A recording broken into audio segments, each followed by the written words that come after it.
Rick Noyle here. Hey, welcome to Photocon Hawaii virtual. Nice to have you with us. We've had two great sessions so far. I hope you've enjoyed those. Today we have a really special guest and workshop, Luke Henderson. And we'd like you to know that this guy is pretty amazing. He's just an incredible fellow. And I'd like you to meet with him. So Luke, let's see you. Hey, Luke. Hey, Luke, just before we get going, I just want to tell our audience a couple of things. There is a chat board on the right-hand side. You're welcome to add your questions or comments or anything for Luke. He will be answering that towards the end of his program. And at that time, we will also be announcing his photo contest winner from Godox. So, Luke, have a good time here. And I just have two questions for you, Luke. Are you with me? I don't hear you. Luke, are you with us? I'm here with you. Can you see me all right? And I can hear you. Hey, Luke, I've got a couple of things. I've really enjoyed looking at your images and incredible work. Tell me a little bit something. Your father is a photographer too, am I correct? He is, yeah, he is. And my grandfather was as well. What's your dad's name? His name is David Edmonson. What are a couple of the things that he's instilled on you as a young photographer when you were growing up? You know, it's an interesting question because growing up, I never really wanted to be a photographer. It was the family business. It's what we did. And so what I'd say, what he really instilled in me was a sense of grace. One of the hardest things you can do is try and learn photography from somebody who is already so accomplished. And he allowed me to find my own way in that path, much like a very talented musician doesn't like to just sit around and jam with other people, because I usually play with very talented other artists. But he allowed my own growth to occur, and for that I am forever thankful. And of course, all the expired film he gave me and stuff like that was always nice too. That's pretty handy. I have the same thing in my family, so it's kind of nice to hear that. Luke, I'd like to share it, put the screen back to you, and we'll sit back and enjoy your talk. And thank you very much for being here. It's fantastic to have you and Godox with us today. Thank you. Well, thank you. All right, guys. Well, let's begin, shall we? Let me pull up my presentation for everyone and make sure that we get it shared out.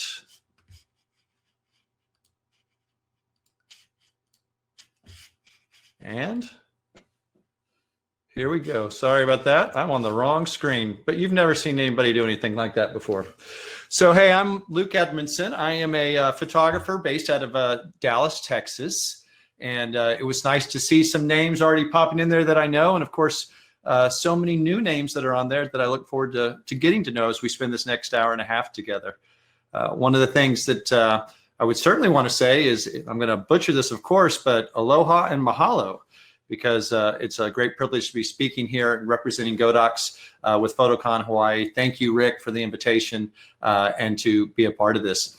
The crux of my talk today is stories worth telling. And if you read any of the description, you know I want to talk to you about what makes some pictures a little bit better than some others.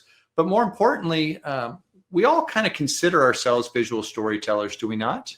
I think it's a very natural thing that as photographers, we see ourselves that way, regardless of the subject matter. In our family's background, we started out as commercial photographers. My father shot magazines, books, CD covers, annual reports. From there, we introduced weddings in about 2001. We've shot about 1,000 weddings, so certainly lots of experience there. And weddings are a natural storytelling type space. The whole reason we even got into weddings is because I said, Dad, this style of wedding photography is changing compared to what it used to be. And it's very much along the lines of editorial work that you do, where you have to illustrate ideas and concepts. And then from there, as we continue to go along our journey and our path, we started becoming more known for our fine art photography, taking the stories that were either things that we saw happening in the world and we wanted to communicate back, or things that were just personal to us. Perhaps they were stories just for our family. And so that's been really special. And of course, we've shot portraits along the way for all the people that we meet from there, but we're not your traditional portrait studio. So with this talk, I want to be able to show you how it is that we go about doing these things. I want to teach it to you, because the ultimate goal at the end of this is that you can do it. And I want to be able to bust perhaps some of the myths or mental roadblocks that you might be having. People say to us all the time, well, it's easy for you because you have this piece of equipment, or it's easier for you because you grew up the child of a photographer.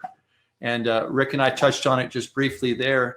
But I'd say in some ways, when it was like the time where you're just trying to figure out how your f-stop and your shutter speed and your film speed and these kinds of things work together, or what lens to use, or how do I mix my ambient light with my flash and control things. And that was something where my dad was just operating at a little bit of a higher level. And it's not that he didn't want to teach me those things, but it was just a matter of him trying to process how did he communicate it to me. And so for my own journey, it was really important to kind of go back and start with those fundamentals. So I want to make sure that I show you something, I teach it to you, and at the end of the day, you can do it yourself. So I don't think there's any better way to do that than to just kind of give you an overview of kind of how we think. And in this next video I'm about to present, it's going to walk you through a project that we were fortunate enough to do for Godox using their V1 flashes. And so with that, enjoy this piece of storytelling.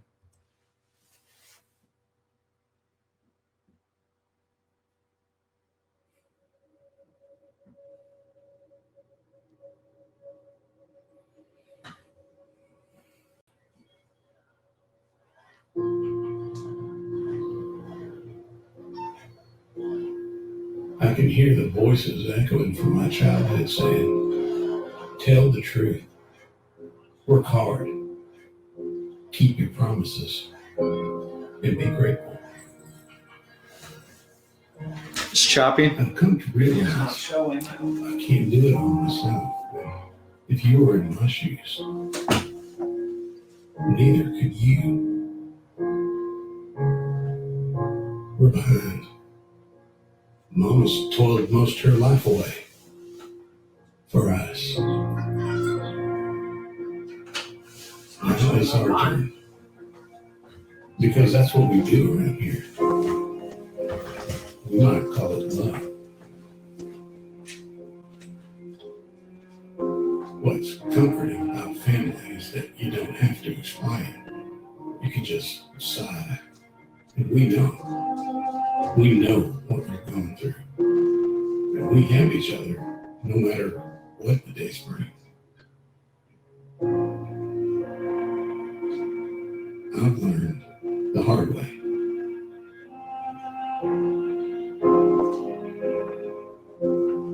Makes no sense to stay discouraged.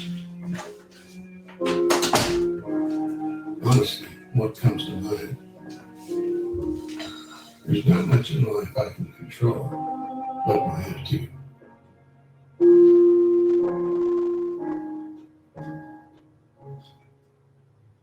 That's why I choose to be thankful for all this day has given me. I hope you do too.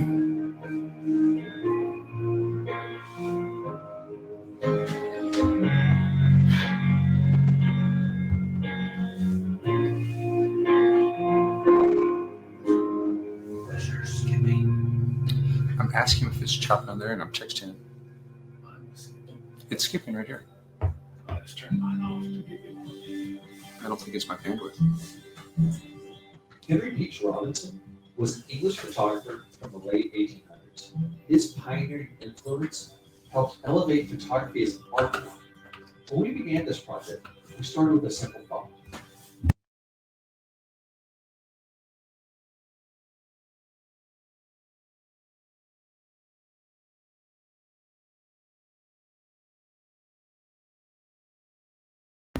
All right, thank you to my friends who let me know that it is choppy. Yep, I've turned it off. Yep, I know it's choppy. So we can do one of two things. If Zach's on the other end, he can try and play it from what's loaded up there, because it's one of those things that it's not worth having you sit through this video if it's not going to be an enjoyable experience. The other thing is that I can put in at the end of the presentation the links to be able to go and watch it on YouTube, and that may be a better way for us to go through and be able to look at this thing. here's what we did with this video, and the thing that was interesting. Let me make sure that my video camera is back on for you guys.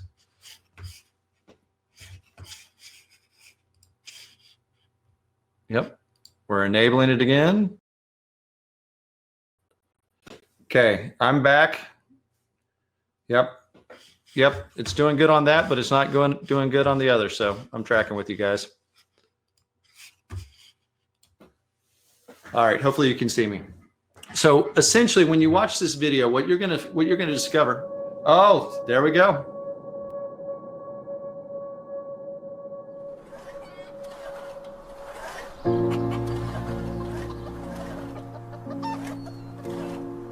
I can hear the voices echoing from my childhood saying, tell the truth, work hard, keep your promises, and be grateful.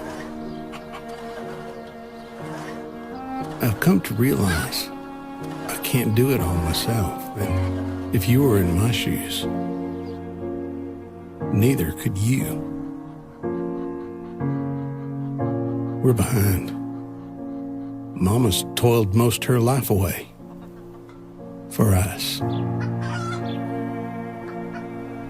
Now it's our turn, because that's what we do around here. You might call it love. What's comforting about family is that you don't have to explain. You can just sigh, and we know what you're going through. And we have each other no matter what the days bring. I've learned the hard way.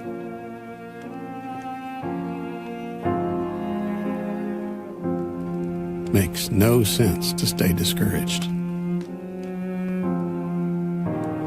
Honestly, what comes to mind? There's not much in life I can control, but my attitude.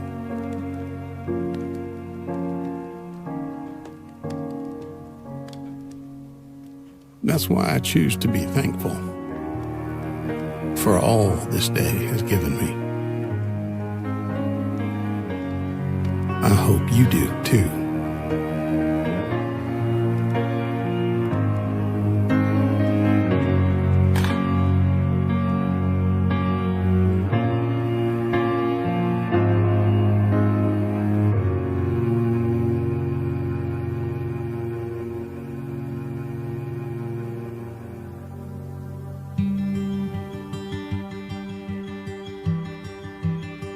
Henry Peach Robinson was an English photographer from the late 1800s.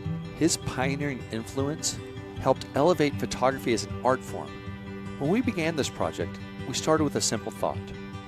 What would an innovative guy like Henry create equipped with the Godox V1?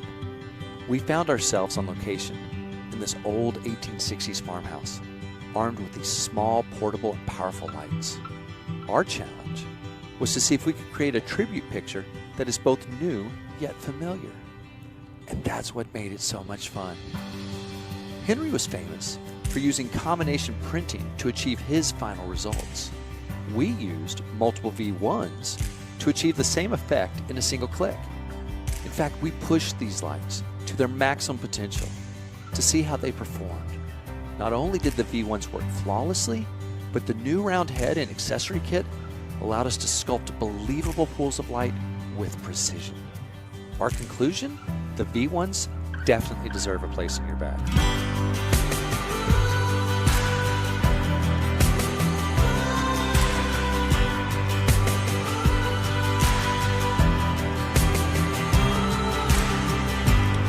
Well, we just finished our shoot. We did. It was fun. Well, the thing that we really wanted to do, because Henry Peach Robinson really understood composition. He would do the dark light values, but he understood compositionally how to bring it in and around and bring your eye around to the most important areas. Yep. He was very much ahead of his time because he was from a painter's background. He practiced the idea of alternation to amplify the effect and create contrast between the tones. And so you'll notice that a lot of times if he had a light area, he'd have something of darker value in it, and then that would go from a darker area, and then he'd introduce something of lighter value, and then kind of repeat this back and forth throughout the entirety of the frame. And that was the idea that we wanted to incorporate within our shot. And we did. And we did. We even included Henry in the picture, didn't we? We did. We did. The other thing that I really wanted to share about Henry Peach Robinson is that he played off the element of sentiment. Yep. And using ordinary people. We love to use everyday situations and turn them into something special. Like for us, we wanted to have a sense of hope. At the end of the scene that we shot, at the end of the picture that we took, there's a looking out to the future. Even though Mama's sick in the bed, we don't know why she wasn't able to get out of bed today, but she just wasn't. And the whole family dynamics rely on each member contributing. And that was the fun part of coming up with the idea behind this. And what we hoped to pull off throughout all of this was that we got you engrossed enough in the narrative. We wove enough story that it made you watch, only to then get to the point of the fact that it's suddenly a reveal, that you're actually watching the photo shoot as it occurs. And so here we are, now we're going to snap the frame, snap the camera, and let you end on our little secret. What we did, and it was so cool, is we took a very difficult situation and we were able to do it properly. Yeah. Because we were given the proper tools to make it work. To make it work. These are portable, but they're powerful enough. It's an on-camera flash. Again, the whole key to me is this round head. Like that's the big key, is it creates a pool of light that you can then shape and do different things with. And I think that these lights and these different light modifiers and tools that we had gave us that ability to try and create along those lines.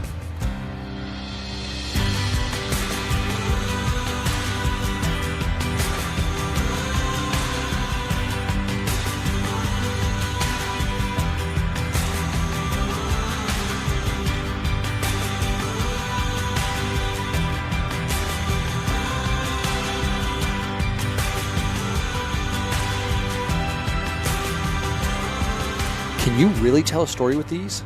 The answer is yes. There are so many possibilities about how you might incorporate these flashes into your everyday photography. We found that the built-in modeling light made it easy to see and refine your lighting quickly. And then, because they're part of the Godox X series, you can control multiple combinations of lights using the wireless commander or from the flash attached to your camera. Now let's stop and take a minute and look at where we placed our lights, what were their settings, and what modifiers did we use. After scouting the location, we sketched out the initial design. We purposely built compositional triangles using leading lines, styling, and gesture. And then we thought it'd be fun to repeat the alternating light and dark areas both horizontally and vertically. And all of this is done for the sole purpose of rewarding you for looking as your eye moves in and around the picture. We set our camera to ISO 100 at f8 in a 30th of a second to allow the ambient light coming from the lanterns and fire to show. Outside the door, we double stacked 2 heads to mimic the sun striking the main subject from head to toe. We also put another light shooting through the window. All 3 exterior flashes are set to full power.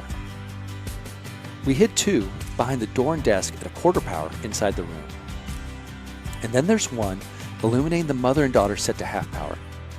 We bounced the last light into the corner, opening up the shadows and blending it all together. That one was set to full power. There you have it. So thanks for taking the time to watch, like, and share this video. If you'd like to connect with David and me, we'd love to hear from you. Most importantly, we can't wait to see the incredible stories that you are going to create using your new Godox V1s.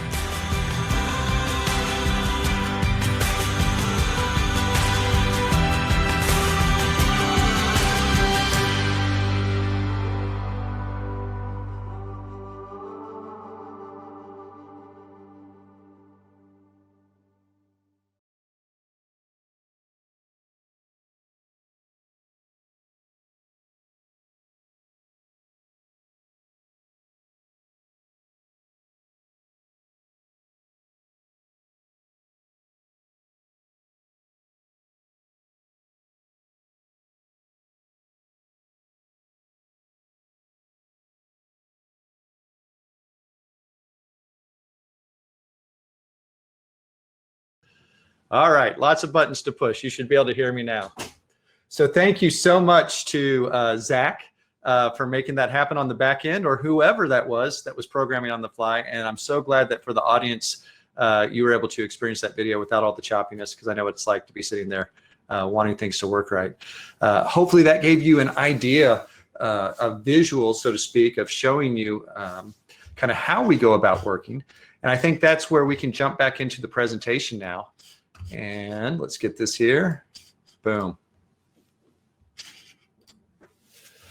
So the assignment, like any commercial job, is, okay, you need to create a picture using these two, or not even two, but using 5, but using an off-camera flash that you can also use on camera. What would you do? How do you go about figuring out how you're going to visually problem solve something like that? Not only create a picture that you enjoy making and has a story within itself, but then weave a narrative that would make it enjoyable for somebody interested in learning more about this flash to watch, and hopefully do a bit of what I'd call like edutainment. Give you enough information about some things that maybe you weren't familiar with, that would make you inquisitive to go out and learn more about these photographers that existed way before us, the giants whose shoulders that we stand upon, the fathers of photography. And so what we found is that having the lighting determined for us, what flash we're going to use, was very nice in the sense that it created a boundary. And those boundaries, those limitations that sometimes can feel like they constrain us, they can also act like the walls that kind of give you ability to focus and be able to then start putting pen to paper and start thinking through your ideas of what you're going to create. And the interesting thing for us in trying to put this together was the idea or thought of how many times is it that we look at a picture and we basically say to ourselves, I wonder what was going on right before this picture was taken. I wonder what led up to that moment. And we said, what if we just started with that premise? What if we showed all the different elements that occurred before the camera was clicked, and then actually let you in on the secret when you were watching the video, that you're actually watching the real photo being shot. And that is when we shot the real photo. So in order to start thinking this way about storytelling and things along these lines, it probably helps to then determine, as photographers, we're natural rebels, are we not? I know I am. I struggle with rebellion. I want to rebel against things. You tell me I can't do something, you tell me I can't go shoot somewhere, don't you know it, I'm going to want to go take that picture. But in the world of photography, there are these things that we call rules, or laws. You have the rule of thirds, perhaps. That's one that most people are familiar with. And rule 101 kind of for photographers when we're starting out is to learn the rules. We're all told that, learn the rules.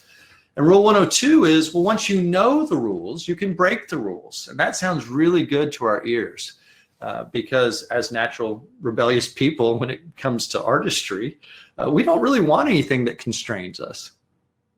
But rule 103, as you go further along in this endeavor, is that once you know the rules and you can break the rules, why would you? In this sense, if I was to say to you, as it is, it's a best practice when we're picking up something heavy to go ahead and bend our knees so we don't hurt our back. Well, all of us would bend our knees because none of us want to hurt back. And in this same way, these things that we think of as rules that kind of constrain us in terms of the art or the photography, the craft, they really are based off this idea of principles. And when you think about a principle is something we believe in. I have 2 small children. I don't give them a bunch of rules about how we have to hold hands walking across a parking lot or we have to put on our seatbelts. We have a principle in our family of just safety. It's common sense, it's safety. So we're just going to do things to make sure that we think it through before we get into a situation. And I find that when we start thinking of these things as principles, when we are able to believe in them, then we don't feel that the natural urge and tendency to want to break them. And so I stumbled across this idea reading on a guy who's dead for a long time, back in 1891. His name is Chapman Jones. And he came from the more of the chemistry side of photography, but he said this thought in the foreword of his book. He said, it's the principles of art that inform us as to what is aesthetically pleasing in our pictures. And then it's our craft or the technique that allows our preconceived ideas to become fully realized. Now, what does that mean? It means that, yes, you can go out there and you can take photos. Yes, you can go out there and you can make photos, whatever your process is. But at the end of the day, at some point, you have to decide which picture, which one of the shots that you've done is going to be the right one. Are you going to pick purely based off of the way it makes you feel? Or are there things that you can use as we talk about whether art is objective or subjective, so to speak, that we can use that can guide us? And objectively speaking, there are certain things that we can use to our advantage. There are things like the angle of grace and composition, or they're perhaps understanding lighting as being something that conveys mood, so that it doesn't become so much about the technique as it becomes about the storytelling. That's one of the things that you may have seen inside of that video, is that we said that there was a fifth light that was put into the corner. And I used this word, I said, blending it all together. And when people say to me, what was the most important light in that picture? I say to them, it was that one. If you made me choose, it was that one. Now, the picture would not have existed if each of those different lights wasn't put in its proper place, properly modified, and then also properly powered. But having that one light that blended things makes it not look quite as directional. And so our eyes don't go straight to the lighting. The lighting just supports the visual narrative. And that's what I hope to be able to inspire in you, is how can you create pictures that when people look at them, they don't look at it and say, oh, I see that you shoot with a 2.0 lens or shoot at 1.4, and that's who you are. Or, oh, I look at you and I see that you're an off-camera flash guy or girl. I hope they look at you and they say, man, they make incredible pictures. So we've talked a bit about this idea of principles in craft, craft being the technique, craft being the things that basically the first 3 years of becoming a photographer is where you spend all of your focus. And then after 3 years or so, you learn about 80%, and you have more than enough that you need in order to do the things that you need to do as a photographer. The remaining 20% of that technique and craft, that's going to be the rest of your lifetime. So where else can we then grow as photographers? Once you get past the point of you go, I've learned to put a light at a 45 degree, I've learned what butterfly lighting is, I've learned this, I've learned that, I've learned ratios, I've got that all down. What's next? Well, what comes next is starting to understand and appreciate how the principles of art inform us as to what to put into that content. What do you actually put into the page? What do you put into your picture? And so Henry Peach Robinson, who we talked about there, wrote this book back in, I think it was 1861. And it's a great book. If you've never read it, I encourage you to pick it up and do so. It will talk to you about lots of different things about how you figure out not to mechanically construct a picture, but to allow different parts to have dominance or subordinates, how to lead a person's eye in and around the frame. When I looked at this particular picture that we were creating here, there were two key things that we wanted to play off of. His alternating use of light and dark. And so as you can see, we've got light coming in from the doorway. We have a dark value to the door. We have a lighter value on the gentleman with all of a sudden it's dark behind him. And now the lady who's on light value or on a darker value, she's in a white top. All these things we foresaw in our head when we talk about a preconceived idea. You know, Ansel Adams is the one that we credit as popularizing the idea of pre-visualization. But it existed well before Ansel. He's the one that popularized it, so we're thankful. But Henry was talking about these same type things back in the 1860s. And then the other thing we did is we sketched it out so we could problem solve ahead of time. Where do we want to put things? And I might draw your attention, you know, to the emotive aspects that are there. You know, we want to play off of sentiment or perhaps a bit of wonder. Those are things that kind of hook people in when they look at our picture. You know, some pictures are the type that we look at them and we say, yeah, I get it. Or we might look at it and say, yeah, what about it? That's not the type of pictures that I think any of us want to create. Although we undoubtedly surely will create a few of those, we aspire to create something that people go, I could go back and look at it again and again. I could live with that on my wall. And so obviously you were able to see there that we were able to sketch out and do those things. We figured out what our lighting was and where we needed to do the placement. And then we also worked it out in terms of the compositions. And so that's the mental thought process that we go through as we think through things, even down to this. You'll notice that the angle of his elbow is pointing along the lines of the same triangle, and the angle of her face as she's laying there in the bed. Those are all the things that you're looking at. And that's what I'm saying. You can use the principles of art to your benefit, to leverage them. And if so, why wouldn't you? And so this was a thing that was said that essentially was this. There's a difference between thinking of your camera as, and what your camera produces as the end means, right? Or the end goal, whatever the camera can do, to where you essentially are the servant of your camera. And the other is that you are the master of your camera. And don't we all aspire to be masters of our tools, masters of our craft? I know I certainly did. Now, it hasn't always been that way for me. And I think it's only fair to walk you through my highest highs and my highest lows. You know, my first photo shoot that I ever did was for the president of a university. I'm 21 years old. My dad gives me 3 Novatron heads, gives me a Hasselblad and says, can you go shoot this portrait? It's an environmental portrait in his office. Says, here's how you light it. Great.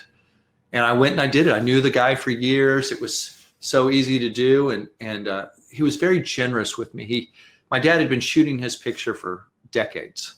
And not once had he ever called to tell my dad that he had liked one of his pictures. But he called my dad to tell him he liked this picture that I had taken of him. And so, yeah, I was on cloud 9. I was on my highest of high. My second photo shoot that I ever did, I also was shooting with a Hasselblad, one that my father had sent me into the back room to go get and pull it out of a bin and assemble it together. And the shoot involved somebody who was running through a sprinkler multiple times to simulate rains. It was a guy jogging. And I'm sitting there with the art director, and I'm looking through the camera, and I'm shooting Polaroids, and I'm trying to focus, and nothing is going in focus. I try zone focusing and doing different things. I can't get anything in focus. I got this guy running through there over and over and over, and finally I had to turn to the art director and say, I'm sorry. I don't know what's going on. I don't obviously know my equipment. I haven't read my manual. And I can't make this shoot happen. And so what ended up being the behind the scenes part is there's a focusing screen, which is essential to anybody who's ever shot a Hasselblad or medium format knows. There's a focusing screen that my dad would have looked at and instantly recognized, but I didn't have eyes to see it. So if you have a pen or paper, I'd like you to get it out and just start taking down some of these different notes, because the things I'm about to share with you are the things that happened from that moment, my highest high to my lowest low over the span of 2 photo shoots.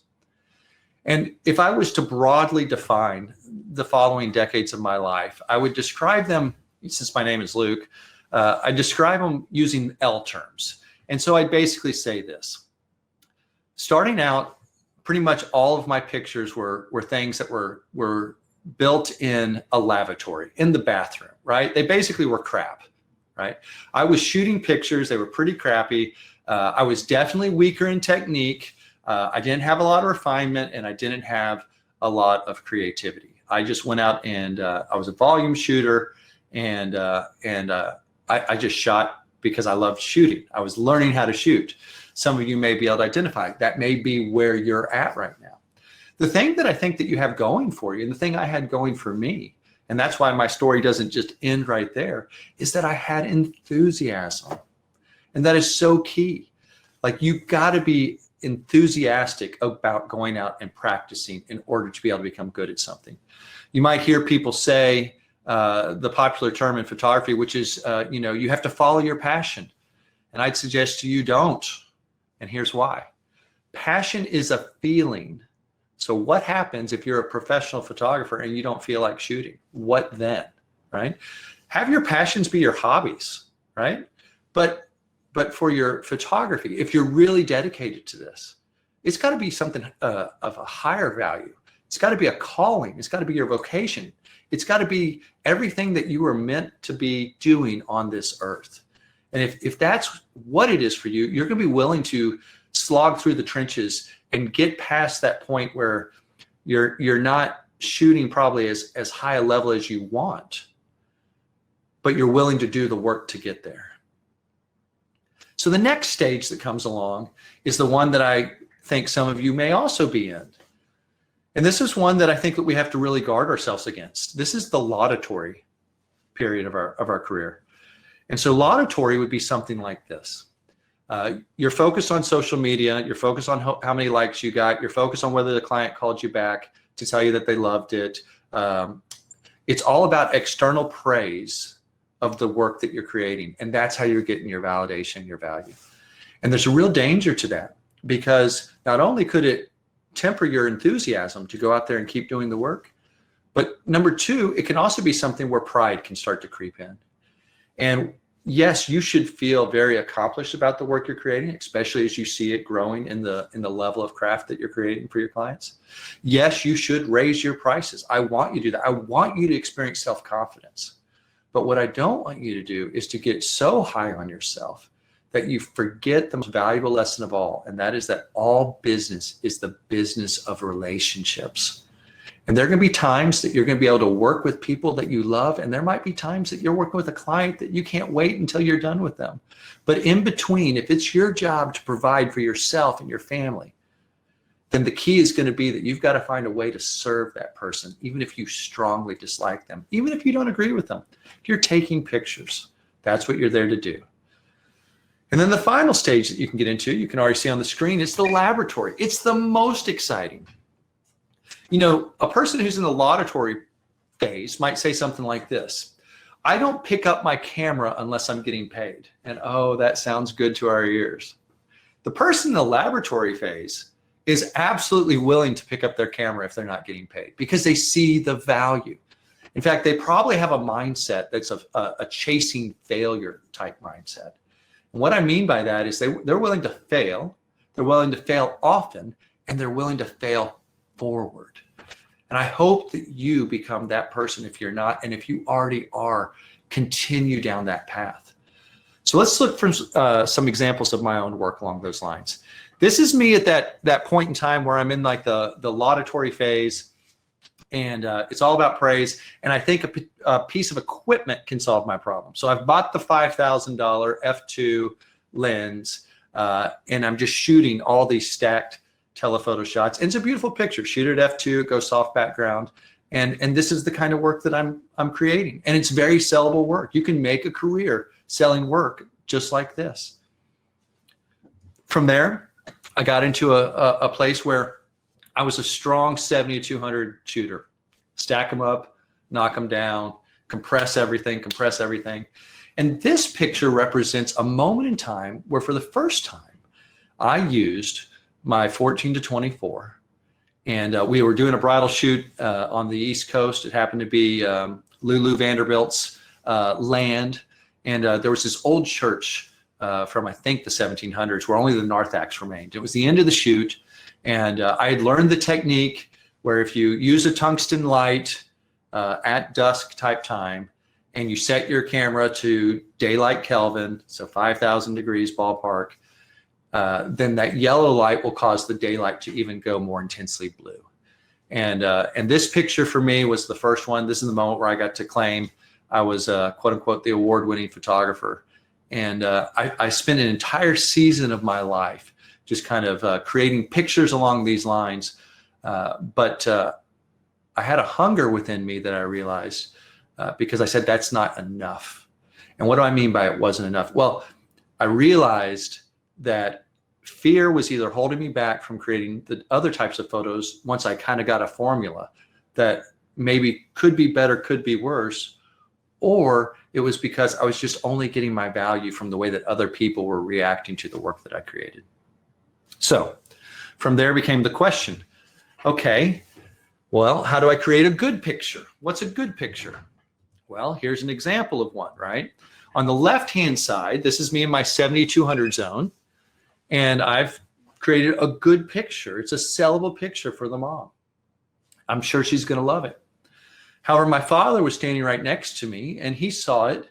He had the ability to see the bigger picture. And because he had an understanding of leading lines and framing and so forth, you know, all this is inside of a home, and there's just that thin light that comes in on the side of the door. It's basically just like a strip light. And so we're using that. We've turned her chest away from light and we've brought her head back towards it. And so you can see an example of, on one side, you have a picture which is very sellable. It's wonderful, but very simple and isolated. On the other side, you see a picture that starts to aspire to something more than just the conventional portrait that I might expect when I was to hire someone. You know, why should somebody hire Luke Edmondson? Why should somebody hire you? I would argue it's because you have the ability to see in a way that none of the other photographers do. And that doesn't only mean backed off, as in this example, but it means in the way that you light, the way that you pose, you understand gesture, tones, colors, textures, framing, all of these things. As your appreciation for the artistic side of photography comes into play, it will elevate and take your existing craft levels even higher. So what's another story I can tell you? Well, you know, how many times when we're as photographers and we're shooting things like weddings or something along those lines, do we run into situations where we go, okay, I know I've got to get a transition shot. I've shot the shots at the front of the church. Maybe I shoot a shot of them going down the aisle. And now what? Well, let me stop them real quickly and let me just get a shot right here. And the key to getting shots like this, especially if you're using the Godox lights or whatever you're using, but this could be done with a V1, just small flash. It could be done with the 200s, a 300, whatever, is that you don't have it on TTL. If you have it on TTL, it's going to overflash the scene.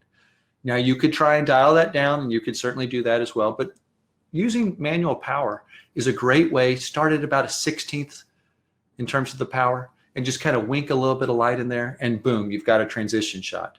And it works well, and perhaps it may even become their hero shot, because there's always such limited time on the wedding day to be able to create pictures for people. I continued along in that time period, and you can see just kind of examples of our work, whether we're doing the weddings, which are more about the event, whether it's the softer side of weddings. This would be more akin to shooting beach weddings and so forth. And what I strongly suggest to you is, yes, you should have your portfolio done in such a way to attract the kind of clients that you want, but have some diversity to that.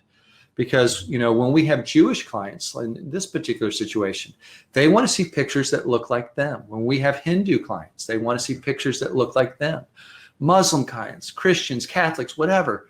In our wedding market, we need to be able to show that we understand them and that we have an ear to listen. One of the ways that we show that we have a different way of thinking is even in the way that we try and educate our clients when we go through our literature. So we have a question in there that talks about, like, what's one of our favorite shots? And in it, the bottom shot, that shot of a father hugging his daughter, which ironically, he died shortly after this. And it became so much more important to her naturally. But it's this: if I had to make a choice as Luke Edmondson, which picture I'm going to get, do I want to get the father's face and that's what I want to really fixate on? Or do I want to get the bride's? And my ultimate conclusion was, well, I want to get the father's, because she already knows what her face feels like, but she can't see his. And so you start developing this train of thought. You start talking to people about thinking about the tones and textures. You know, you can't make a chair like this magically appear on the wedding day. But you can talk to the couple about it ahead of time, and then they can choose to get ready in a space that actually has this type of furniture, so that you're not only limited by what the client choices are, but you've presented them a slate of options, and you've put it in their lap to help problem solve with you. Another thing that is a growth period is when you start realizing that your clients may also be of high visual IQ. And what do I mean by that? Well, we had a bride who famously said to us, oh, there's this tree. And if you've ever done a photo shoot and a person says to you, oh, there's this tree, can I get a picture? You're going, and I hope it's an amazing tree, because otherwise, what are we going to do with it? And so in this particular case, we saved it for the end of the shoot because I trusted the client. And I knew that when they said that there was this tree, I mean, it's not as spectacular as the Hawaiian, I'm going to say it wrong, is it the banyan trees? But for in Texas, this became something that, you know, if you really look at it, there's almost the suggestion of a heart coming in the way that the tree branch is. And so the placement of the couple became very simple and easy to do. As I went through the process of wedding photography, I started off single. I met my wife at a wedding. I eventually had kids, and each of those moments deepened my appreciation for the wedding day. And I was able to start seeing it differently than just what can Luke Edmondson come up with. And I don't think that you have to be married or have kids to be a great wedding photographer. It's just that you might, as you go through different life stages, start to draw upon those and then allow yourself to start seeing the day beyond just what you see and see it through the eyes of their loved ones. And here's what I mean. In this particular case, it's a classic shot of a gentleman that, what is he doing? He's crying and he's reading a letter. But in this particular case, I knew that his father was deceased and he had written him a letter to be opened on his wedding day. And I can tell you that if you saw the left side of the room, it was full of clutter and all the groomsmen and even her father was in there. And there was all this, background music and noise. And I just had to say to him, buddy, this is a moment that you need to stop and just make your own. Come over here. Let me pull this window shade closed. Let me use the other window. Let me come over close to the picture that's on the wall and try and create something that communicates this moment. And then allow him to be himself within that space. Another quick example might be this, and that's, yes, we all have to do pictures of the bride's rings, but if you wanted to deepen that story, and I learned this from shooting a bride's rings on a $20 bill. If you want to deepen that story, that $20 bill the bride's rings were on was from her grandfather, whose signature was on it because he worked for the U.S. Treasury. So it was a family heirloom. In a similar way, using just a simple reflective surface, we just got all the rings on the maternal side and brought them together with the brides to show the sanctity of marriage and tell a story to future generations. And when you're able to start thinking like this on something as simple as wedding photography, well, now you've got absolute pictures that they can't, quote unquote, get rid of just because they don't like details. Obviously, lots of people do like details, but there are some that are like, nope, I'm not detail heavy. Well, you do something like this with that story, that hook. Well, now they want it. Another example of where I learned that less of me was more was being able to recognize what I'm standing in the presence of. Now, this guy with tails, I did not ask him to stand this way. I just told him I needed to take a quick portrait because we had not gotten any of him that day. And so I go over and I look at him, and there he is, and I light him with the Godox light that you can use, the the LC500, and so you hold that up just to get a bit of light in this room, and you capture it. And I realized less of me was more, because I needed to recognize he was perfectly presented just the way he was. There was no pose, no gesture that I could have added strength to who he already was. Another thing I'll tell you quickly is just that sometimes you're going to have weddings that they don't even care who you are. Let's see if this will work here. Hey, I got a really big team. And we need some really big rings. Yeah, really big rings. And I want really big team. Okay. And maybe some really big rings. Okay, since it won't work, but I saw that it's there. All you need to know is these guys won the Super Bowl, and we could not get them to focus on us for the life of us. But at the end of the day, we still needed to have some pictures that told the story of their day. And that's okay. Sometimes our job is just to serve. And there's also times where there's photos that we're not even smart enough to know what's going on when we take it. And this is an example. In this particular case, this is a friend of ours who's a photographer who we happen to be attending their wedding. So what do you do as a photographer when you're attending a friend's wedding? You bring your camera. And I looked over and I saw this moment and I just snapped it off. I knew the groom's father and I knew his mother. And the groom loves this picture. And the reason is because his parents are divorced. Here, mom is leaning into dad. Dad's there. He's got his cigarette in his hand. They're happy. They're jovial. They're celebrating this moment of their son's life. And for him, he said, I never thought I'd get a picture like this again of my parents. And so I'd say to you, make sure that when you're shooting, don't just simply say, I've done enough and put your camera down. Be active. Go out and hunt for things. So when we talk about practice, what can we do there? How do we bust the myths? How do we create stories? Well, here's one. How many times have you heard it said, don't broadside light abroad? This is a perfect example. Well, that was the challenge. Can I broadside light abroad? Now, we were teaching a workshop And again, people say, well, it's so easy if, I just need this, this, and this. So our challenge here was, well, what if we got all of our supplies from Hobby Lobby and Home Depot? So we got the wire mesh from Home Depot, and then we got the Hobby Lobby, ornamentation. We got some tulle, wrapped it around her, made up some different things, and we created our own quote unquote high fashion dress for the assignment. Right? So you just have to start thinking outside the box. You have everything you need around you. Your job is just to find it. Another example might be this. We went out and we bought $300 worth of old lights because, again, people say, well, I don't have enough money to be able to do these things. So $300 worth of lights that we bought, they were old lights from the 1970s. And we lit this scene and we created it. And so this is what the final result becomes. Now, this photo is of particular meaning to our family because I have a sister who's passed away, and that's my niece that's there. And so my other sister, well, I've actually a total of 3, but the youngest is there holding her back because my niece needs to know that we have her back. And we've placed symbols inside of this picture of things that are important to our family. We love to travel. One of my sisters lives in Rome, and so we bring in European elements, and they love Mr. Darcy, and we love music, and we love sunflowers because they bring light and hope, and we love art. And so those are the things that went into this storytelling piece, which was deeply personal.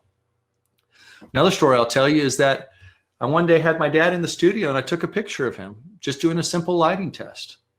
Little did I know that this simple picture that I took would have so much significance to me because it was the last picture that I took of him before his stroke. And afterwards, he had to go through a whole process of relearning things. And I'm thankful that today we're still shooting together and he's fully recovered. But at the time, he couldn't speak, he couldn't move, and we didn't know what the future held for us. And so this moment became a snapshot into a period of time.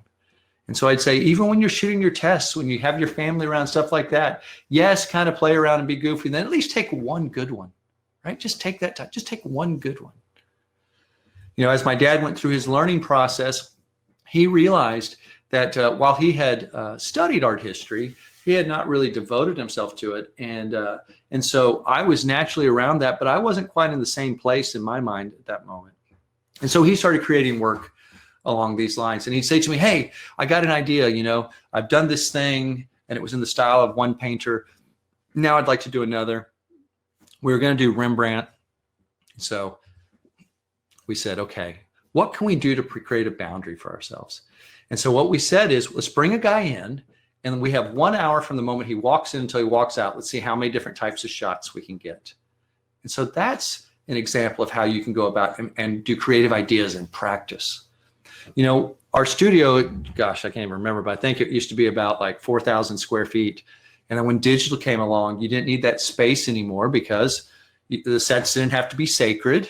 And so now we shoot in about 400 square feet. And sometimes we feel sorry for ourselves because we're like, we don't have that much room. Then we went to England one time, we're talking, they go 400 square feet. We're doing it in 200. You've got double the room. So how do we problem solve things? Well, I was trying to shoot this picture of my wife and daughter. It was going to be in the style of Vermeer, a bathing type shot. And anyways, couldn't get the lenses to work right. And so I realized all I have to do is open the windows. Our studio is above our 2-car garage, get a ladder out and go climb up. And you can see, kind of bank the lights around there. And when you do something like that, you wind up with something like this. And so there's a real, personal gratitude for being able to use the gifts and talents that you have in service for the people that you love the most, which is my family. And so, that continues this process of trying to study. I'll give you a quick example here. When we talk about the art side of things and practicing, Cezanne talked about how he would just go out into nature and observe that nature creates the cone, the cylinder, and the sphere. And I'm not going to ask you to diagram it, but you start realizing not only does he do that, but that apple in the very middle, it acts as kind of like what they call a fulcrum. It's a focal point that allows the picture to bend around itself. And so here is a quick sketch of what that would look like. And so you can see he's created the cone, the cylinder, and the sphere. It's kind of ovalish, right? He's used fabric in order to create movement within the composition. So when we talk about composition, the simplest way to talk about it might be, going back to the days of Plato. His students said, Plato, how do we understand composition? Is it the rule of thirds? Is it bullseye? Like, what is it? He said, find and represent variety within unity. Now, what does that mean? I'm going to use this example of a painting that Robinson talks about in the book I recommended you go and read. It's called The Blind Fiddler. It's by Sir David Wilkie in 1806. And so when you look at it, one of the things you might notice is that there's kind of a Y-shaped made by the guy in the red hat, and how he has the bow of the violin as it comes up and then as it goes down his legs. And what you realize is when you look over on the right-hand side of the frame, you've got that thrusting motion of the baby coming up. And in effect, there's a mirroring of that Y shape within the composition. It's also a triangular composition in the way it has leading lines, and it pulls you all up to that picture in the middle that acts as that fulcrum, which makes the picture work. You'll see that we use that same principle here, as you now notice that there's that antler head placed right there in the middle, and that's how we balanced out that particular composition. Another picture that we created using just LED lighting. And the great thing about LED lighting is that you can see what you're doing, unlike flash. And we use mannequins and different things like that. These were created with the SL200, which is a constant light from Godox. And so you've got this composition here. It's kind of a dominant mass. And you start to learn that the movement of our eyes, the way that our eye appreciates movement when we gaze upon something, is because our eye first moves along the outlines. So you can see there's the outline. And from there, we then next get into our eyes move along contours. And as you look at the contours here, you might notice these are the things within the outline. You might notice that soft hand of the little girl gently on the mother's knee. And you realize how delicate it is. As we go back to the pictures, you see how the leading lines of the checkerboard floor lead you into the picture. And then your eye moves in and around the frame. So of course, I've already shown this to you, but it bears repeating. So where do these ideas come from to begin with? Because again, everybody says, well, it's easy for you. Well, sure. Creativity is a muscle that you've got to exercise. But here's how I'd suggest you do it. You just sit down and you start sketching out ideas. And you don't spend too much time on them at all. You just give them a name, a way to remember something about that. And what'll happen is as time goes on, you'll start to percolate. You'll start to have something bubble up to the surface. And so when that does, you might start narrowing those down. In this case, the Luthi idea came forward. And so you might start sketching it out a little bit further, visually problem solving. And you can do this, even if you quote unquote are not an artist in the sense of drawing, you can do this in the simplest of ways. It can be stick figures. It does not have to be a great artistic rendering with too much realism. It is something to guide you. How many times do you go, do I put the light on the left? Do I put the light on the right? Where does it come from? Well, at some point you think about your lighting, and thinking about your lighting may be purely drawing a light. It's not that you have to plot out where every light is and figure out what the values are. It's starting to process it. What do I want the mood to be? And you wind up with something like this. It's a blueprint. And from there, now that you've got something, it's easy to give direction. Have you ever worked with somebody that you go, okay, tell me what to do, or what do you want? Like, I'm more than willing to do it. How can we make this happen for you? And they don't have an answer? Well, it's frustrating, right? Same thing when a model says to you, well, what do you want me to do? Well, if you have confidence, if you go into the situation going, I got you, don't worry, then they can sit back and relax. And then you're able to give clear communication to them when it's time to do something. So we build a set. This is over our studio here. We have to back up down the hallway sometimes. Show it to you from a different angle there, build an arch. And then from there, you can see kind of the other side just to give you a sense of dimension. And finally, you wind up with something like this. And the story here is that each of us has a voice. The violin is the closest thing to the human voice. And some of us are constructing our voice. Some of us are repairing our voices. Some of us are fine-tuning our voice. And some of us are inspecting our voice. If you want to be a powerful storyteller, you have to find your voice. So I'd encourage you, self-identify. Where are you? Are you constructing it? Are you repairing it? Are you fine-tuning it? Are you inspecting it? Are you continuing to say to yourself, is this really what I want to say, or is there a better way to say something? Now, if this is as far as we had ever gone in our career, I'd be content. But then again, you get to a certain point and you realize there has to be something more. There has to be something more. And that's when I stumbled across this idea of, I don't want to create photos that are nouns. And what do I mean by that? Well, Robinson talks about how there are some photographers that go out, and when they do, they go out with their camera and they come back and they haven't shot a thing because there was nothing worth shooting. Then there's others that go out there and shoot, but they shoot the bridge, they shoot the church, they shoot the ocean, they shoot the rocks. Most of the time they shoot a bullseye composition. They're basically shooting the thing, the likeness, but they're not doing it in a pictorial manner or telling us something about it. They're just capturing it. And what you find is that an it photo at a certain point, when you're a viewer of it, becomes very boring because you go, yep, I get it. I recognize it. There's no more mystery to it. It's too obvious. So my goal became, okay, how can we, instead of shooting nouns, how can we shoot this idea of adjectives?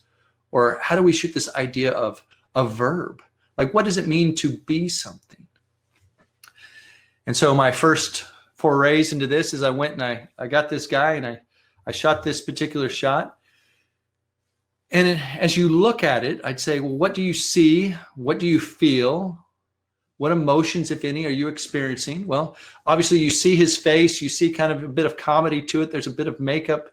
You know, he clearly thinks a bit high of himself. He's got some bedazzling there on his robe. He's got gold to it. You know, you see that finger that points you back to the staff, which then leads you back up, and your eye moves in and around the frame.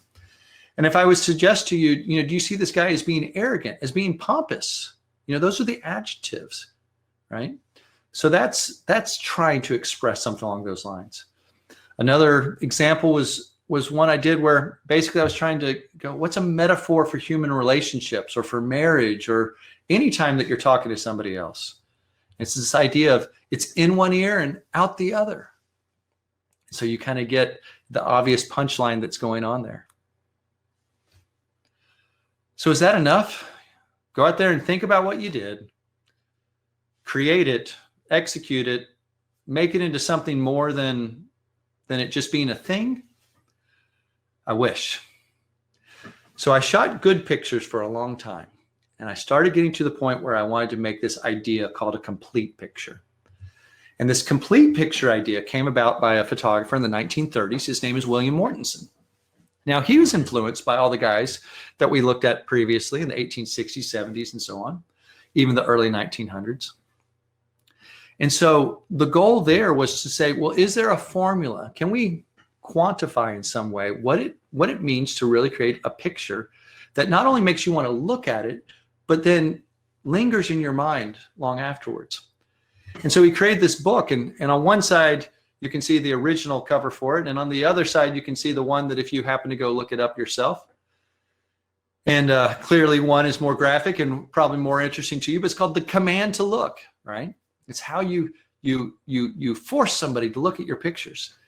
And what he recognized, and what you've seen in some of our work already, is that there are basically 4 different forms of composition that you can use. You have the diagonal, you have the S-curve, you have the triangle, you have the dominant mass. The picture that my dad created of the family that was around the table was an example of the dominant mass. The picture of that we did for Godox for the V1, well, that was a picture of using a triangular composition.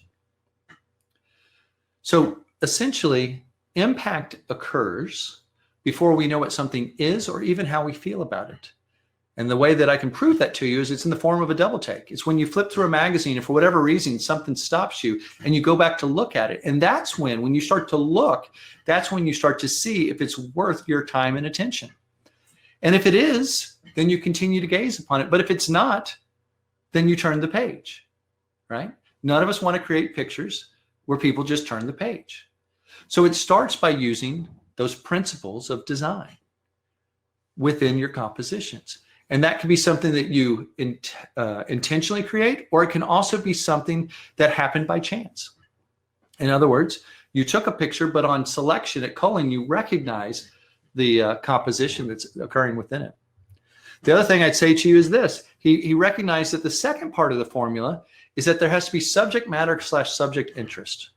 And so what do I mean by that? Well, on the left-hand side, we have a baby. Who doesn't love babies? Babies fall into the idea of sentiment.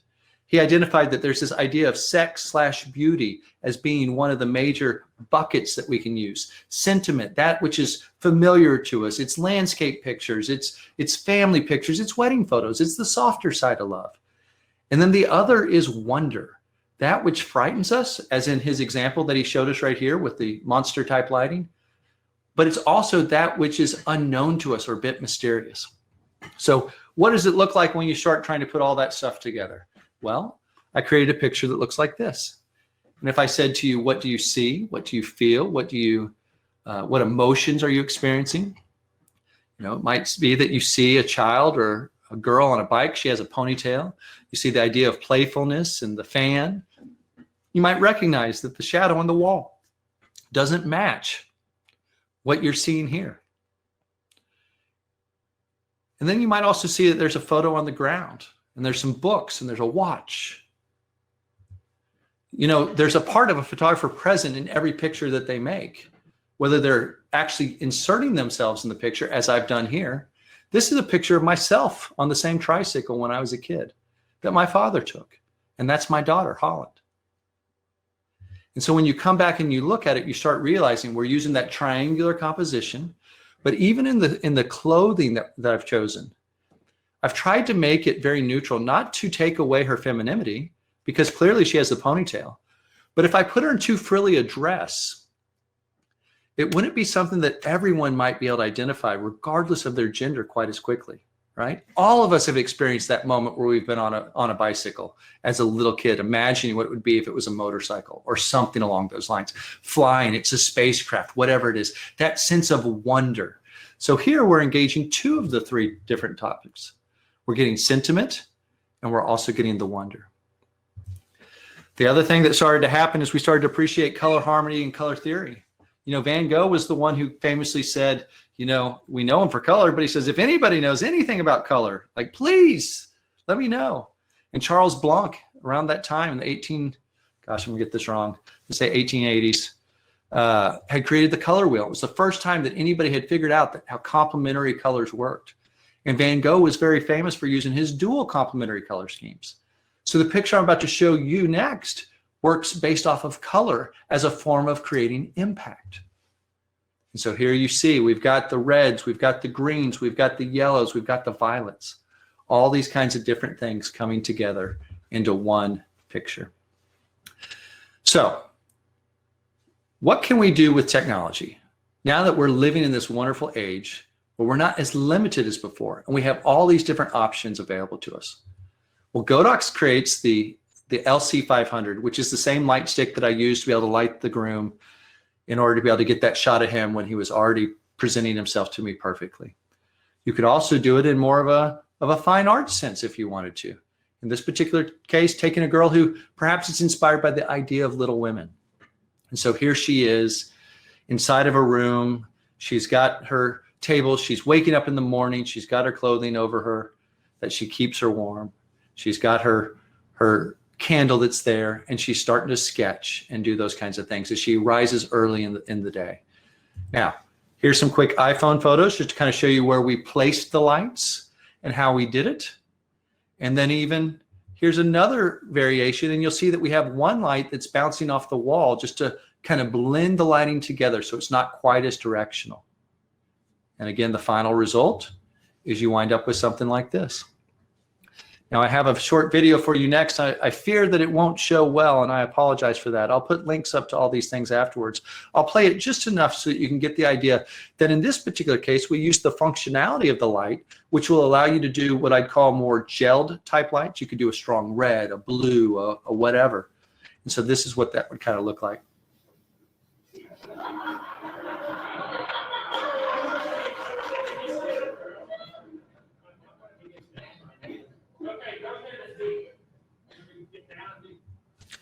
So you can see we use the lighting there to convey mood through color, having the blues that are coming in, the reds that are coming in.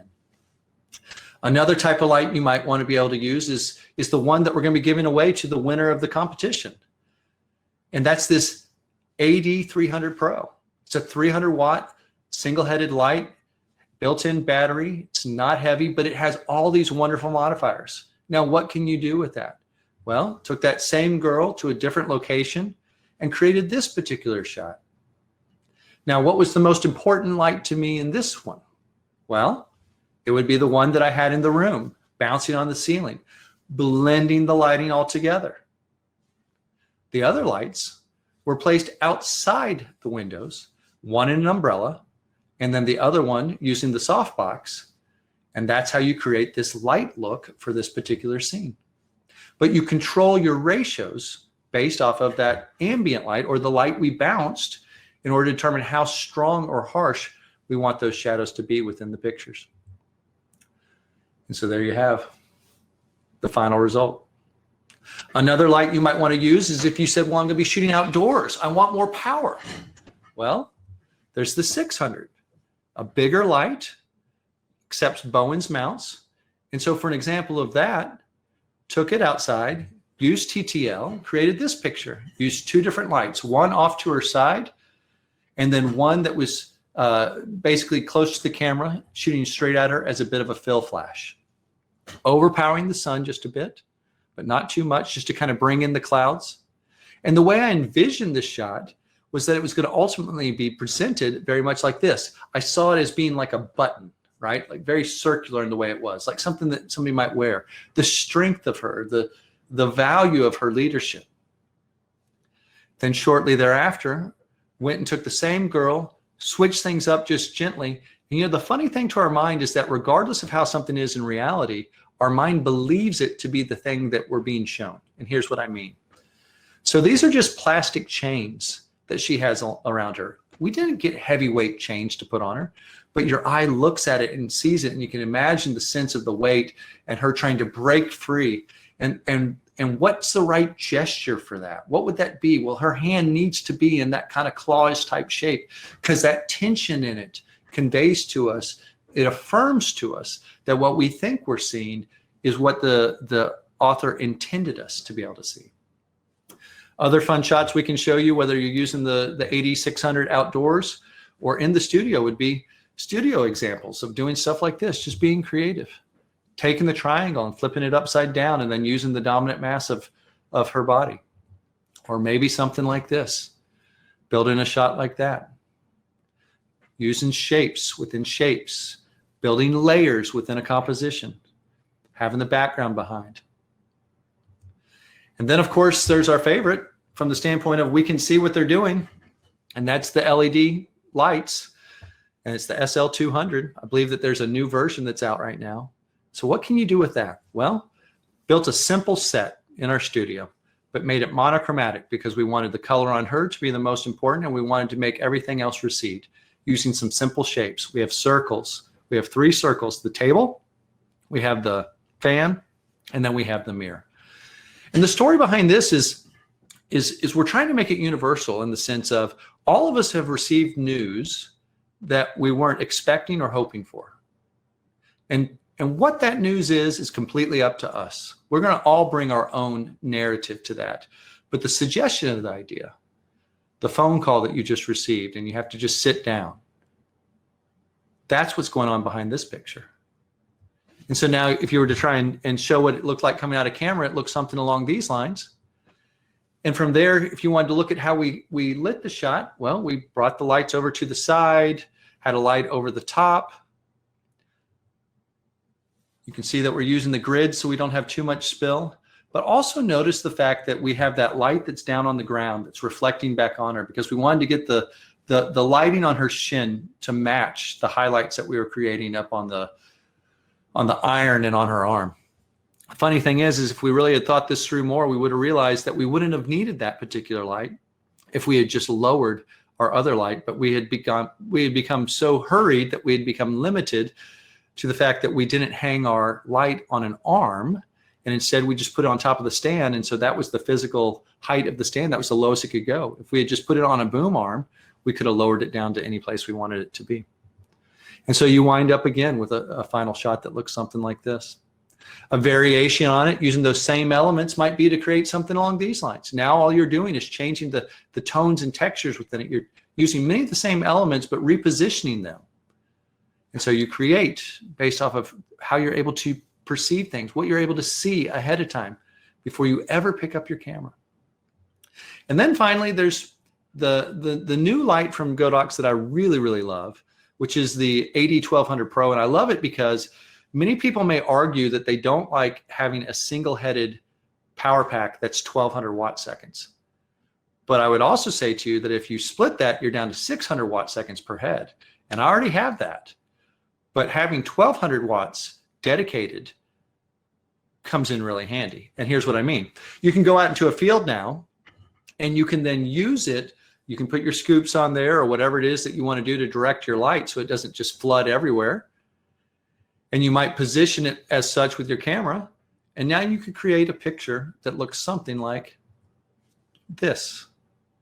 So here it is, people gathering stuff, storytelling happening along those lines. But again, you know, oftentimes people say, your pictures look like paintings. Well, in some ways it's the post-production, in some ways it's the lighting, but a lot of it has to do with the content that we put within our frame and where we position the camera and how we light the scene and how we try and do it in such a way that it doesn't unduly, and that's the key word, the lighting does not unduly draw attention to itself.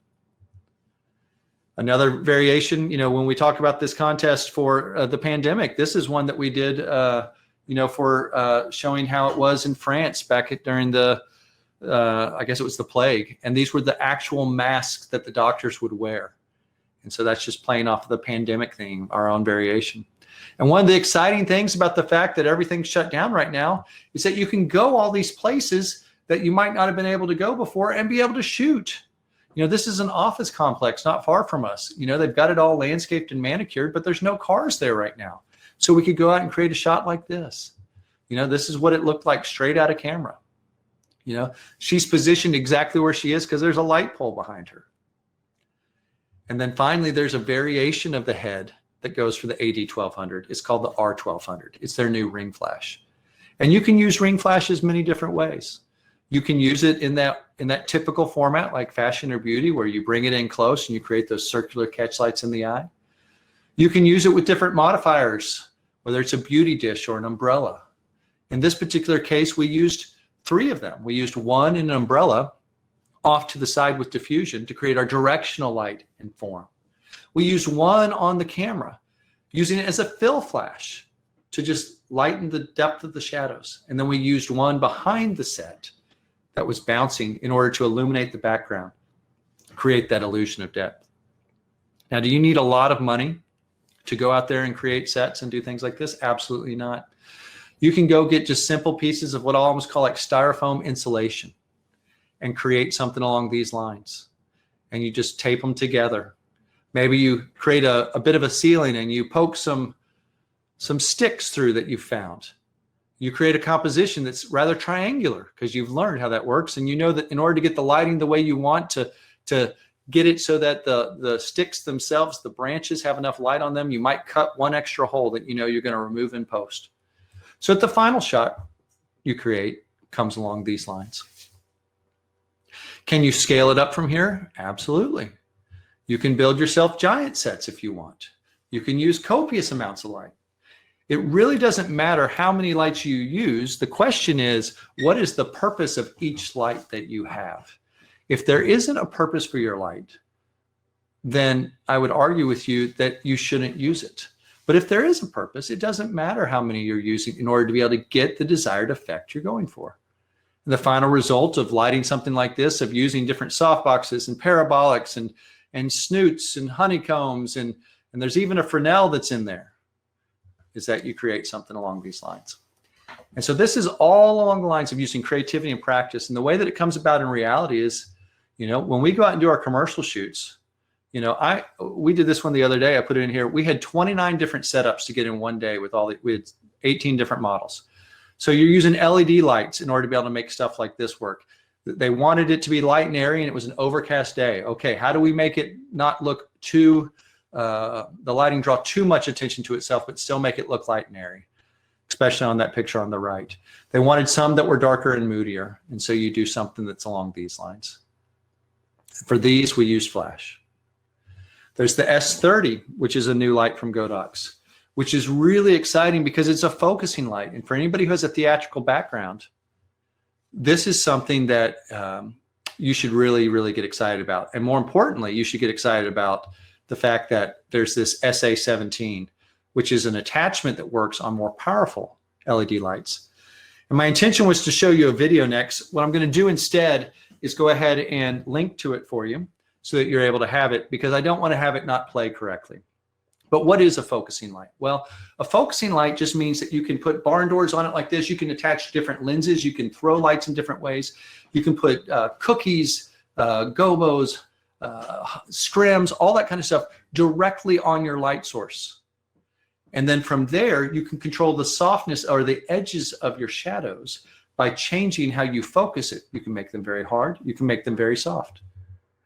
So what that looks like is something like this. This was created with the S30s. So we've used the harder versions of the light to create the architectural elements that are happening here, of the down lights that are happening. We're using the gobo effect to throw a little bit of model light down on the floor in the bottom right. We're throwing it on the back as well. We're using gels to introduce a little bit of amber. You know, this picture was all about essentially, you know, this moment of people waiting in a train station. And there's a skit we created behind it that you'll see in the video that hopefully will be pretty fun for you. And we purposely have allowed the young boy in the right-hand side to start falling into the shadow because he's of secondary importance. And when we gridded it out in our minds, we figured out, okay, what compositionally do we need to do? What composition do we want? We know we need the strong focal point in the middle. We know we need the light to be brightest there. But even trying to figure out, okay, how do we angle the person's foot? You know, how do we lean the boy on the other side? Let's use design principles to guide us to make the composition something that makes people want to stop and look. And then from there, we'll figure out how we want to light it. And gosh, I'd have to count it up. I mean, maybe this was 11 different lights or something like that, but each light had a purpose, and that's the key. So if this has been fun for you, or if there's something that you saw in here or one of the lights that maybe was exciting for you, I definitely want to let you know. B&H has posted their show specials on the Photocon homepage. And if you look at that, you might see that it's right under, I think when you click on home, the drop down says the show specials. They've offered up some different show specials on Godox lights. And so I'd highly encourage you to go check those out. The final thing that I would say is this. As you go through your life, most of us spend the first half searching for success. And we spend the second half searching for significance.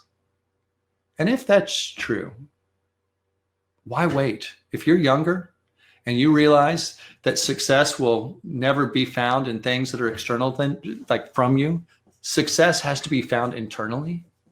First, contentment, you learn contentment. Then the significance part allows you to start pouring out into other people's lives. And when you do that, you have a chance to leave a visual legacy, whether that's creating on behalf of the people that you love the most, or it's creating on behalf of your clients, right? What is your visual legacy going to be as a photographer? Arguably, most of us are never going to hang in museums, and most of us are never going to make the history books. But we still can leave a visual legacy for others. And the key to a visual legacy is it's only a legacy if the other generations that come up behind you buy into the value of that message. So think about it. Go out there and do. For us, it's very simple. It comes down to this. Our cameras are our excuse to love on others and have influence in their lives. That's what brings us in there. They don't hire me to become friends with me, but I get to connect with them whenever I put my camera down, when I sit with them, when I experience moments with them. And of course, our goal is always to love them. So there you have it. Thank you so much. I'm happy for Rick to hop back on. I know we got to pick a winner, and I certainly want to answer any of the questions that have come up here. I'll look over at this screen for a second and see what we got. Hey, Luke, that was exceptional. I was sitting in the front row of watching you. Your imagery, your visuals are spectacular. Your attention to detail I think maybe all of us photographers have to go back to our work and relook at it, and I appreciate that a lot. Your attention to your lighting using Godox are just phenomenal, and I, for one, will go back and rethink about my design sense that I put into my images, and I thank you for that. I really enjoyed that. Absolutely. What I'd like to do, if we could, I'd like to bring up The winner. your selection and Godox selection of the winning image for you. And it's a pretty astounding image. I have to tell you, when I first saw it, I did wince a little bit. This is by a young fella. I don't know him. His name is, allow me to say this, Shafkat Anawa. I think that's how you pronounce it. So if he's listening and he shakes his head, sorry, but I gave it my best shot. Shafkat, that is a pretty stunning image for the essence of the pandemic in Hawaii. You captured it and you nailed it. I think anybody who sees this today will relate to it in such a way that we have that feeling. Absolutely. So, folks, I want to thank everybody. Luke, you were awesome. Godox, thank you. You've certainly opened our eyes on all of that equipment, and also there's different applications of how you used it, from the LEDs to the strobes. Magnificent. We really enjoyed it. For everybody, we'll take a little break. We have Michael Clark coming up next. Brace yourself. You'll need a seatbelt when you're watching his stuff because he is extraordinary. He gets called to jobs because he can get to the places. And you'll understand that if you watch the next episode. So, folks, tomorrow, the next day, we have 8 different workshops, all free. Please join us. Bring a friend. Bring a sandwich. Sit back. Enjoy. Thank you. Over and out. And we love you. Take care, gang. Thank you, Luke. Thank you.